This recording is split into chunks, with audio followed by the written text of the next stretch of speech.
আমাদের ঠাকুরগাঁয়ে একটা বিশেষ ঘটনা, তারপরে সিরাজগঞ্জ 2 আসনে, পটুয়াখালীতে, সিরাজগঞ্জ কামারখন্দে এবং কুমিল্লা 3 আসনে, এই 3টা জায়গার ঘটনা আমরা এখন পর্যন্ত গণমাধ্যমে পেয়েছি। তো আমাদের ঠাকুরগাঁয়ে জামাতের জেলা আমিরের কাছে যে 60 লক্ষ টাকাটা পাওয়া গেছে, দেখুন এখানে কয়েকটা সংখ্যা এসেছে ওনার নিজ মুখ থেকেই। একটা হলো প্রথমে 60 লাখ বলেছে, পরে 50 লাখের উপরে বলছে, আবার 50 লাখ বলছে। সুতরাং যে কটা তথ্যই বাইরে আসছে তার সবগুলো তার দেওয়া। 1 নম্বর বিষয় হলো যে সে কেমন নির্দিষ্ট করে জানে না কত টাকা এখানে আছে, তাই না? ওনার যদি ওনার যদি ব্যবসায়িক টাকা হতো, তাহলে ওনার ব্যাগে কতটুকু টাকা উনি গুছিয়েছেন, কোথাও নিচ্ছেন, তাহলে উনি জানতেন। যেহেতু এটা থার্ড পার্টি কোনটা এঙ্গেজমেন্টের মাধ্যমে আসছে, তাই এটা উনি গুণে দেখারও সময় হয়নি অথবা নির্দিষ্ট করে জানেন না। তো এটা হলো প্রথম প্রশ্ন, যে উনি কেন 3বার 3 ধরনের তথ্য দিলেন। দ্বিতীয় তথ্য হলো, আপনারা মনে হয় জানেন বাংলাদেশে সবগুলো গার্মেন্টস এখন বন্ধ, তাই না? সবগুলো গার্মেন্টস বন্ধ এবং গতকালকেই বন্ধ হয়ে গেছে। আজকে তো টোটাল ব্ল্যাঙ্ক আউট, কোথাও গার্মেন্টস খোলা নাই। এবং এই গার্মেন্টসগুলো বন্ধ, এটা পরবর্তীতে কোনো একটা বন্ধের দিনে গার্মেন্টসগুলো এটা পুষিয়ে নেবে, তাই না? তাহলে এবং কোনো গার্মেন্টসেই কোনো ব্যবসায়ী বলতে পারবে যে আজকে তিনি স্যালারি দিতে পারবেন কোনোভাবে? ব্যাংকের মাধ্যমে, বিকাশের মাধ্যমে কোনোভাবে স্যালারি দিতে পারবেন? সুতরাং জামাত সবসময় একটা বক্তব্য এবং ব্যাখ্যা রেডি করে রেখে দেয়। হ্যাঁ, যে কি হয়েছে, যে উনি হলো গার্মেন্টসের জন্য এটা নিয়ে গেছেন। তা এইটা বুঝলাম যে স্যালারি তো দিতে পারবেন না কোনো জায়গায় কোনোভাবে, বিকাশের দোকান থেকেও সম্ভব না। এমনকি পেমেন্ট অ্যাকাউন্ট যে বিকাশের, সেই পেমেন্ট অ্যাকাউন্ট, আমি যে মধু বিক্রি করি সেখানে একটা পেমেন্ট অ্যাকাউন্ট আছে। আমি এমনিতেই নিজেদের ব্যবহার করার জন্য যে পেমেন্ট অপশনে গিয়েও কাউকে সেন্ড করা যায় কিনা, পেমেন্ট অপশনে বিকাশ তার সেন্ড বাটনই নাই করে দিছে, ঠিক আছে? সুতরাং কোনো সব ধরনের লেনদেন ফ্রিজ করা আছে। তো এই সময়টাতে উনি যে ব্যাখ্যা দিয়েছে যে গার্মেন্টসের জন্য নিয়ে যাচ্ছে স্যালারি অ্যাকাউন্ট বা বিভিন্নভাবে, তো এইটা আসলে বিশ্বাসযোগ্য বলে এখন পর্যন্ত না আর সবচেয়ে লোকটা মুখ ঢেকে রাখছে কেন? আপনারা দেখেছেন মুখ কেন ঢেকে রেখেছেন? লজ্জা পাচ্ছেন কেন? আপনি ব্যবসায়ী। আর উনি কিন্তু পরিচয় দিয়েছে, প্রথমে শিক্ষক পরিচয় দিয়েছে, তাই না?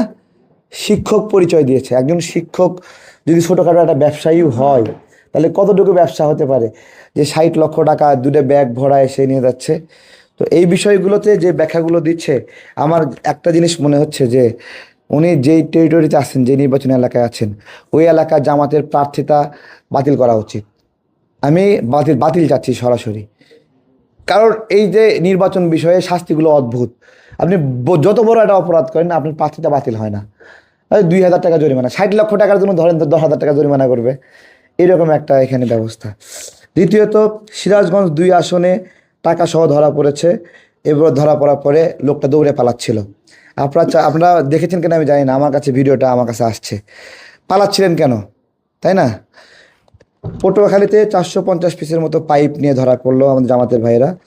সিরাজগঞ্জ কামারখন্দে ভোট কিনতে গিয়ে ধরা পড়েছে, সেখানে 71,000 টাকার মতো একটা অ্যামাউন্ট আছে। কুমিল্লা 2 আসনেও মুরাদনগরে 2 লাখ টাকা সহ জামাত নেতা আটক। দেখেন, আমরা খুব সুস্পষ্ট করে বলি যে নির্বাচনে যে এজেন্ট নিয়োগটা হয়, এইখানে এজেন্টদের খরচের একটা বিষয় আছে। দলীয় নেতাকর্মীরা কাজ করলেও সেখানে ট্রান্সপোর্টেশন সহ খরচ। যখন 500 জন বা 700 জন 800 জন এজেন্ট দিতে হয়, টাকাটা কেউ না কেউ লেনদেন করবে, খুব স্বাভাবিক। একজন প্রার্থী টাকাটা লেনদেন করবে এবং 25 লক্ষ টাকা পর্যন্ত লেনদেন সবার জন্যই বৈধ, শুধু টাকা যাবে। কিন্তু এই যে ধরাগুলো পড়ছে, দেখেন এই ঠাকুরগাঁয়ের যে জেলা আমির, উনি যে আসনের জন্য কাজ করতেছেন, বৈধ কতটুকু? 25 লক্ষ।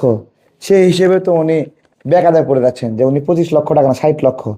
আমরা জানি যে 10 লক্ষ টাকা লেনদেন করলেও পুলিশের আপনার হলো একটা অ্যাপ্রুভাল বা বলে একটা নোট নোট দিয়ে রাখতে হয় নিরাপত্তার জন্য।